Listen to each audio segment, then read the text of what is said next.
Welcome to today's devotional. So glad you could join. And I have a question before we actually dig into the text today. How do you love God? How do you go about loving God, especially when God is spirit? When Jesus is not present here on earth, we can't wrap our arms around God and give him a big old hug and tell him, I love you, Lord. I love you, God. I want to love you with everything I've got. And we'll dig into the text which speaks to that. But how do we go about doing that when he's spirit and he's not present in this time and in this space? How do we do that? Well, we're going to look at the text and then we're going to cross-examine some other different ways about how we can go about loving God. And today's text is in Deuteronomy 6:4-5, the New Living Translation. It says, "Listen, O Israel, the Lord is our God, the Lord alone. And you must love the Lord your God with all your heart, all your soul, and every last bit, all your strength that you have."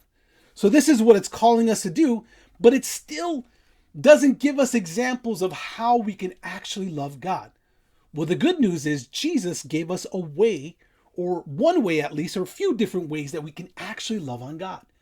And he told those who were following him, if you love me, you will follow my commands. You will follow the commands that I've set forth before you. And he left behind a couple different things as we see throughout text. In one way, we see is through the Great Commission to make disciples of all nations. So that's one way we can love on him, right? By making disciples of others who don't know him now and actually helping others grow in their faith. And a second way that we saw, someone asked Jesus, hey, how do I inherit the kingdom of God? What do I need to do? What do you see? What is the most important thing to do? And it includes the text we just read, where he said to love the Lord your God, you must love the Lord your God with all your heart, all your soul, and all your strength.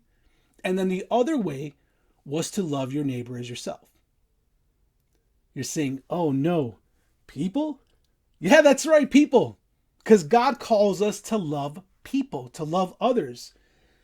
Good people, bad people, difficult people, loving people, all kinds of different people. We're called to love our neighbor as ourselves, because that's ultimately who's our neighbor? Pretty much everyone. And part of that includes caring about them and caring about the things that bother them or the things that challenge them. That can include all kinds of different. It could include rich people, middle-class people, poor people. It could include good-looking people, not so good-looking people, or average-looking people, and not so good-looking people. And it doesn't matter at the end of the day. What we're called to do, though, is to love them. And so what I would challenge you is, no matter who you're around, love on them, because that's what you're commanded to do. And that's how you ultimately show love to God. And also by following his commands, by making disciples.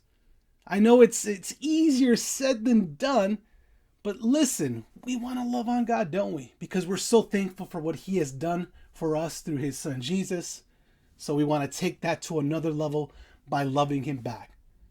Didn't say it was going to be easy, but this answers our question on how we can love God. So I'm glad you got a chance to join me today. Real thankful for you guys. God bless you. And we will see you very soon in the very next video. We'll be talking.